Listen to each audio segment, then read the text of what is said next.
Eh bien bonjour, bonsoir à tous, bienvenue dans cette nouvelle vidéo dans laquelle nous allons venir résumer le chapitre de la morphologie qui appartient au cours de langage. Voilà. Donc on avait parlé de ce chapitre durant un peu le marathon qu'on avait fait, donc le cours de 8 à 12 heures qu'on avait fait le 30 janvier. Et du coup là j'ai préféré en fait couper du coup ce marathon en trois petites vidéos. Donc la première vidéo avec Gringer et Ferrand. Une deuxième vidéo là où on va résumer le chapitre de la morphologie, et puis une troisième vidéo où on débutera sur, la mémoire, sur la sémantique quoi, la sémantique pour identifier un mot. Alors du coup la morphologie est l'étude de la décomposition des mots. Les mots sont composés de morphèmes. Un morphème est la plus petite partie d'un mot détenant du sens. Ainsi, deux types principaux de morphèmes existent. Donc on a la racine qui en fait globalement désigne une action, et l'affixe qui désigne la personne réalisant l'action de la racine. On peut utiliser comme exemple le mot provendrie. Donc provendrie en fait c'est le lieu où on crée, où on produit de la provende. Donc la provende, pour ceux qui ne savent pas, c'est juste le mélange alimentaire destiné aux animaux d'élevage. Et donc deux types d'affixes existent. Donc on a les préfixes, donc, par exemple dans refaire, donc re désigne a bien un sens au sens où il faut réitérer une action. Donc il faut voilà, c'est une idée de recommencement quoi. Mais bon, dans recommencement il y a le re, donc c'est un peu compliqué de donner du sens à re sans passer par ce préfixe justement. Et donc les préfixes et les suffixes, donc par exemple le soudeur, soudeur, donc le heure désigne en fait la personne qui exerce le métier de souder. Voilà, donc avec la racine du soude. Durant les premières années de sa vie, l'enfant va déjà être capable de comprendre qu'un morphème permet de donner du sens. Ainsi, il comprend déjà l'existence d'un lien entre la phonologie et la sémantique. Plus tard, avec l'écriture, là où il commencera à apprendre à écrire, il va bien évidemment comprendre et à lire. Il comprendra bien évidemment qu'il y a un lien aussi entre l'orthographe et la sémantique. Tout est lié dans le traitement du langage. Les liens entre la sémantique et la phonologie peuvent être transparents ou opaques. Donc par exemple, fleur et floraison ont un lien phonologique orthographique opaque. Donc autrement dit, on voit ici que la racine s'écrit différemment, donc fleur et floraison. On a remplacé le EU par un O, tout simplement, dans floraison. Alors qu'en fait, ces deux racines possèdent le même sens. Donc fleur et floraison ont une racine commune, mais qui ne s'écrivent pas pareil. Donc là, on appelle ça du coup, enfin on dit que les deux mots ont un lien opaque, un lien phonologique plus particulièrement, phonologique et orthographique opaque. Alors au contraire, on a acteur et acté, qui ont une racine phonologiquement similaire, donc c'est le acte ACT, mais qui n'a pas le même sens. Donc acteur, c'est au sens où on joue un rôle, alors que acter, c'est décréter officiellement quelque chose. Par exemple, un notaire peut acter, je sais pas, par exemple, le prix d'une maison, je sais pas. Alors, deux types de morphologie utilisant les règles précédentes sont à retenir. Donc on a la morphologie flexionnelle qui permet d'adapter le mot à la conjugaison, au nombre ou encore au genre. C'est typiquement quand on met ES, quand on conjugue par exemple nous avons le ONS, par exemple. Et on a de l'autre côté la morphologie dérivationnelle qui ajoute ou substitue un morphème par rapport à un mot de base. Donc typiquement, braquage et braquer, et bien là il y a une morphologie dérivationnelle au sens où peut-être qu'un des mots existait avant. Et par exemple pour transformer le verbe en nom, donc passer de braquer à un braquage, et bien justement on a substitué le suffixe ER pour désigner un verbe par le suffixe AGE pour désigner plus une action, et donc en fait ça devient en fait là un nom commun, un braquage. Alors malgré leur utilité, il n'y a pas de consensus scientifique quant au stockage des connaissances morphologiques ainsi que de la façon dont on les utilise.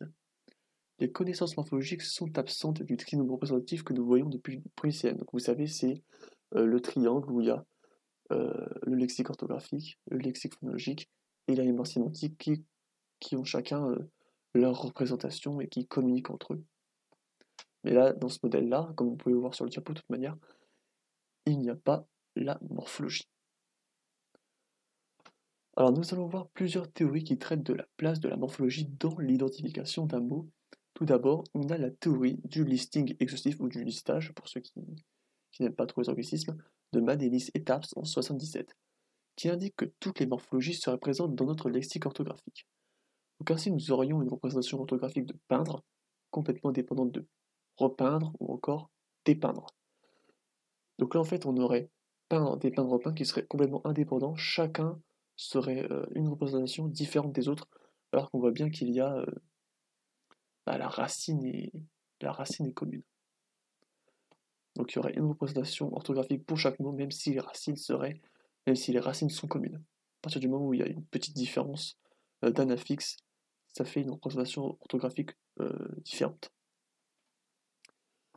Donc ensuite on a la théorie de la décomposition morphologique prélexicale, donc c'est un peu long mais c'est plutôt simple à comprendre, de Taft et Forster en 1975, qui suggère que les mots seraient automatiquement découpés en morphèmes avant même l'activation d'une représentation mentale. Donc avant même par exemple qu'on lit un mot et que ça arrive à notre lexique orthographique pour activer diverses représentations orthographiques, il y aurait directement un découpage qui serait fait automatiquement grâce à nos connaissances implicites sur la morphologie.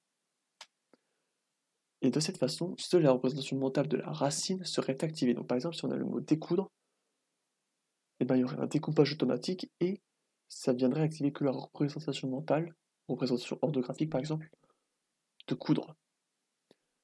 La mémoire sémantique ne posséderait alors que des représentations sémantiques pour les racines.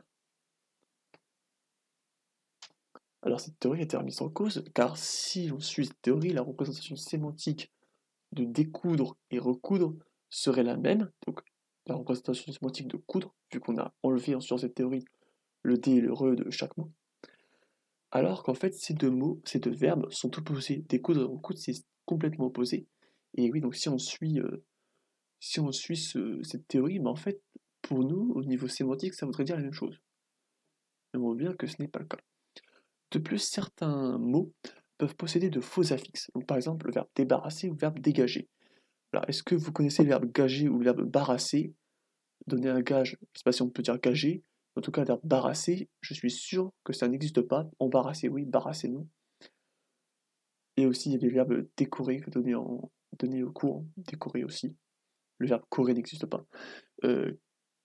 Qui serait si on supprime le faux préfixe non interprétable pour sujet. Bah oui, parce qu'on n'aurait pas de représentation sémantique de barrasser, gager, corer, vu qu'on aurait automatiquement enlevé le préfixe D. Alors en utilisant des programmes informatiques pour comparer ces théories, celle de Manelis et Tarps semble être la plus proche de la réalité humaine. C'est une petite comparaison comme ça avant de passer à une troisième un peu plus récente. Donc vient ensuite le modèle AAM, donc Augmented Addressed Morphology, développé par Burani et Karamazov en 88, qui vient suggérer l'existence d'un niveau morphémique. Donc là, on aurait en fait, ça vient en fait ajouter l'idée en fait que la morphologie aurait un niveau à lui seul, ce qui change un peu des théories précédentes. Contenant toutes les racines et tous les affixes. Donc les mots fréquents passeraient d'abord par le lexique orthographique, avant d'activer dans le niveau morphémique les morphèmes présents et d'autres associés aux mots racines. Typiquement, si on voit le mot jardin, ça fait activer le mot jardin dans notre lexique orthographique, ça va venir communiquer avec le niveau morphémique qui va venir à son tour activer tous les mots qui contiennent le mot jardin, donc jardinier, jardinage, jardinerie. Les mots rares passeraient quant à eux d'abord par le niveau morphémique, où ils sont décomposés en morphèmes. Donc, par exemple, il y avait en cours l'idée du pseudomot faxeur. Faxeur, ça n'existe pas. Et en fait, on serait capable de donner un sens à ce mot que nous ne connaissons pas en passant par le niveau morphémique où on décompose le fax et le heure. Donc heure, ça désigne le métier. Et donc une personne qui ferait des fax. Voilà. Fax. Un fax, voilà quoi. Et il en serait de même pour les mots nouveaux. Donc par exemple, prendre une autre langue. Donc typiquement, si on connaît pas très bien un mot que l'on voit dans un texte en anglais, par exemple un article scientifique, et on voit à la fin le ing. Vous savez, par exemple, I'm playing, donc ing à la fin, ça veut dire en gros que c'est un verbe et que c'est une action qu'on est en train de faire, quoi. Et de multiples rencontres de ces mots permettent de les intégrer dans le lexique orthographique pour une identification plus efficace. Donc c'est sûr qu'à force d'être, disons, exposé à un mot auquel à la base on n'était pas habituellement exposé, par exemple nous on peut penser au mot amorçage, forcément à force ça va être intégré dans le lexique orthographique. Donc là oui j'avais fait un tout petit paint par rapport à ça pour en fait un peu venir modéliser entre guillemets ce petit la petite théorie le modèle de Burani-Karamasa. Donc du coup voilà, les lexiques orthographiques et le niveau morphemique qui communiqueraient entre eux. Les mots qui nous sont familiers passeraient déjà par le lexique orthographique, donc viendraient activer les représentations orthographiques, alors que les mots les moins familiers euh, passeraient d'abord par le niveau morphemique avant de venir communiquer avec euh, le lexique orthographique tout simplement. Donc voilà, c'est une sorte de... L'entrée n'est pas la même suivant la fréquence du mot, tout simplement.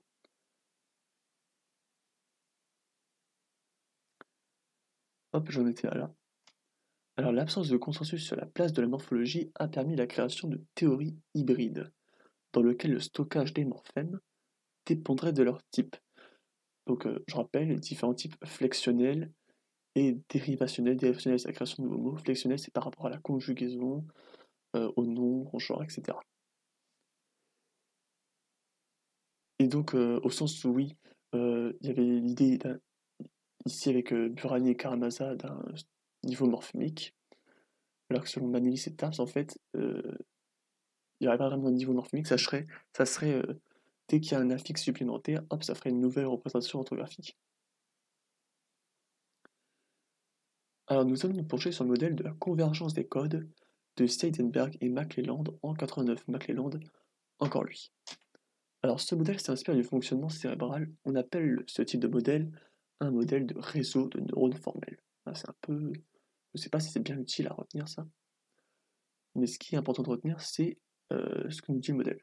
Dans ce modèle comportant les lexiques classiques et les mémoires sémantiques, donc lexique orthographique, lexique phonologique et la mémoire sémantique bien sûr, avec chacun leur représentation, chaque mot aurait un pattern de neurones activé et désactivé qui lui est spécifique. Donc en fait, chaque mot, par exemple chien ou chat, hop, ça te fait un pattern différent avec un certain nombre de neurones activés, un certain nombre désactivés, et ça fait un pattern spécifique, c'est presque la signature du mot finalement. C'est ce qui lui permet en fait de l'identifier, tout simplement. Donc la communication entre les différents niveaux permettrait de reproduire le pattern dans les autres niveaux. Donc là, l'exemple du chat, oui. Donc ça viendrait activer certains neurones, désactiver d'autres neurones. Et par exemple, en lisant chat, ça viendrait déjà activer certains neurones. Ça viendrait activer le pattern, tout simplement, dans le lexique orthographique. Donc ce pattern, ça fait la représentation mentale. Communication avec, par exemple, la mémoire sémantique qui vient activer un pattern, son pattern du chat, tout simplement. Avec d'autres neurones qui sont activés et désactivés. Des patterns peuvent avoir des points communs, donc par exemple pelle et pioche, au sens où pelle et pioche, c'est quand même proche au niveau où c'est des outils qu'on utilise pour en fait comment dire manipuler un peu le sol au sens où voilà, c'est pour travaux d'extérieur quoi. Avec donc des neurones actifs. Qu'est-ce que j'ai voulu écrire là? Ah oui bah oui, en fait j'ai écrit un mot en trop. Avec donc des neurones actifs désactivés en commun. Donc en fait, il y a une partie du pattern qui est en commun entre pelle et pioche parce qu'ils ont tout simplement des points communs, notamment là au sens notamment là sémantiquement, ils sont communs au niveau orthographique, phonologique, pas vraiment, tout en conservant une part de spécificité. Donc là, j'ai encore fait un deuxième petit paint pour qu'on puisse visualiser ça, tout simplement. Et d'ailleurs, je reviens tout de suite parce que j'ai remarqué que j'avais pas fait quelque chose. Hop, donc là, on va faire le truc très grossièrement. On peut imaginer qu'on a deux mots qui sont sémantiquement proches, guitare et basse, qui peuvent paraître sémantiquement proches. Donc on peut imaginer que là, oui, il faut vraiment, ça vous demande beaucoup d'imagination, je sais, qu'ici on a un pattern de neurones, donc c'est un ensemble de neurones qui pour l'instant sont tous désactivés. On peut imaginer que le mot guitare va venir activer certains neurones. Voilà. Tout simplement, on imagine que ça active, ça fait ce pattern-là. Avec le mot basse, vu qu'il y a des points communs sémantiquement entre ces deux mots, une partie des neurones vont être. Enfin, une partie du pattern va être en commun. Typiquement, par exemple, pour la Nijo qui est en commun. Cependant, il va y avoir une part de spécificité au sens où des neurones activés pour un mot peuvent ne pas l'être dans l'autre et vice-versa. Donc, typiquement, ici, je peux faire ça. Donc là, on voit typiquement qu'un pattern peut avoir des points communs, mais il y aura toujours des différences pour permettre en fait une spécificité, un pattern précis de neurones activés et désactivés par mot. Bon là après là il y a que 10 neurones que j'ai schématisé entre guillemets, donc ça n'avait pas énormément de possibilités. Mais c'était juste pour servir un peu de schématisation pour peut-être vous aider à un peu mieux comprendre ce modèle. Hop. Du coup j'en étais où? Ah oui. Donc dans ce modèle, la morphologie apparaît dans les connexions entre les différents lexiques, car la morphologie c'est une prise de conscience des liens entre les différents lexiques. Donc autrement dit, dans ce modèle, la morphologie, c'est dans les connexions qu'on voit entre phonologie sémantique, sémantique orthographique, orthographique phonologique peut-être. Je suis pas sûr parce que morphologique, c'est quand on prend conscience qu'il y a un sens. Donc je pense que la morphologie, c'est dans le lien entre orthographique, sémantique, et entre phonologique et sémantique. Voilà. Alors ensuite, là, c'est le moment où j'ai passé légèrement vite parce qu'il y avait deux études en fait, enfin avec des auteurs qui ont testé l'existence de la morphologie. Donc pour cela, ils ont comparé l'effet d'une morphologie similaire avec l'effet d'orthographe similaire au travers d'un paradigme d'amorçage. Donc là, c'est Gringer-Collet-Segui en 2001. On parle de ces travaux durant le TD numéro 4. Ou encore l'effet morphologique avec des effets sémantiques. Donc là, c'est Brontin et Feldman en 90. Donc là, j'ai fait encore un petit paint, voilà, parce que là, on enchaîne les paints. Là, c'est la fin de la vidéo. On enchaîne les paints.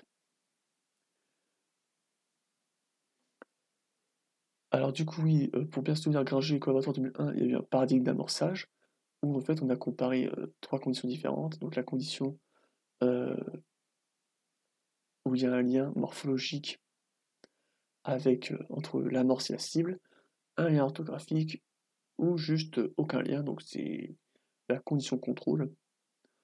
On voit en fait qu'il y a une facilitation si l'amorce est morphologiquement liée à la cible, et au contraire un ralentissement. Donc là, en fait, là, si je mets les flèches de ce ordre-là, c'est juste parce que c'est le temps de réponse à la tâche de décision lexicale. Donc autrement dit, tu mets plus de temps à répondre oui, le mot appartient bien à la langue, à une cible lorsque son amorce avait une orthographe similaire. Et au contraire, ça va être accéléré s'il y avait une morphologie similaire. Donc là, il y avait l'exemple donné en cours euh, de lait et laitage. Donc par exemple, l'amorce lait va venir activer le mot laitage parce qu'il y a une morphologie entre les deux, mais pas laitue, attention, parce que là, il y a pas de morphème commun. Vous voyez, entre lait et laitue, il n'y a pas de morphème commun, il y a juste une orthographe commune. Et donc cette morphologie, donc le morphème commun entre lait et laitage, va permettre une facilitation euh, dans la tâche de décision lexicale. Autrement dit, le sujet va répondre plus rapidement lorsqu'il aperçoit en amorce lait, enfin qu'il aperçoit, c'est vite dit vu que l'amorce est faite très rapidement, mais lorsqu'il y a lait avant laitage, il va y avoir un effet morphologique qui va accélérer son temps de réponse. Alors pour Bottin et Feldman en 90, là c'était le texte en hébreu où, il disait qu'il y avait une traduction, où la prof disait qu'il y avait une traduction anglaise puis française, où en fait il y avait une amorce et une cible avec un intervalle de mots entre les deux. Donc c'était pas un paradigme d'amorçage là-dedans. Donc autrement dit, soit l'amorce et la cible étaient à 0 mots d'écart, donc l'amorce est juste après la cible, soit la cible apparaissait 15 mots après l'amorce. Donc là, le but c'était d'observer s'il y avait une facilitation dans les intervalles suivant qu'il y ait un lien sémantique ou morphologiques. Donc en fait, ce qu'on observe, enfin ce qu'observent les auteurs dans l'intervalle 0, c'est qu'il y a une fascination morphologique en intervalle 0, mais pas de fascination sémantique. Donc qu'est-ce que ça veut dire? C'est-à-dire que la sémantique et la morphologie, ce sont deux choses bien différentes. Et pareil pour la morphologie et l'orthographe, ce sont deux choses bien différentes qu'il faut bien distinguer l'une de l'autre. Donc en fait, leurs expériences ont permis de prouver l'existence de la morphologie et sa distinction avec l'orthographe et la sémantique, c'est bien quelque chose d'à part dans nos représentations, dans nos lexiques.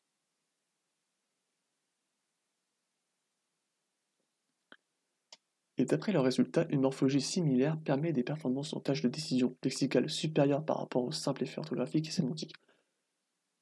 Je viens de me répéter. Autrement dit, la morphologie existe bien, mais on ne sait pas où la placer. Alors cependant, ce qu'on peut tirer un peu du chapitre, c'est qu'il y a deux théories principales sur la place de la morphologie. Soit la morphologie se situe, émerge en fait des liens entre les différentes représentations, les différents lexiques. Donc typiquement, la morphologie serait possible grâce au lien existant entre le lexique orthographique et la mémoire sémantique, et du lien entre le lexique phonologique et la mémoire sémantique. Au contraire, là, on peut penser à Purani et Karamazov, il me semble, ou Camarasa, je sais sais plus exactement le nom. Bref, l'étude de 88, où en fait il y avait l'idée d'un niveau morphologique qui viendrait en fait s'ajouter aux trois autres lexiques tout simplement. Et voilà, c'est tout pour cette vidéo. J'espère qu'elle vous sera utile. Et sur ce, je vous dis à bientôt pour une prochaine vidéo.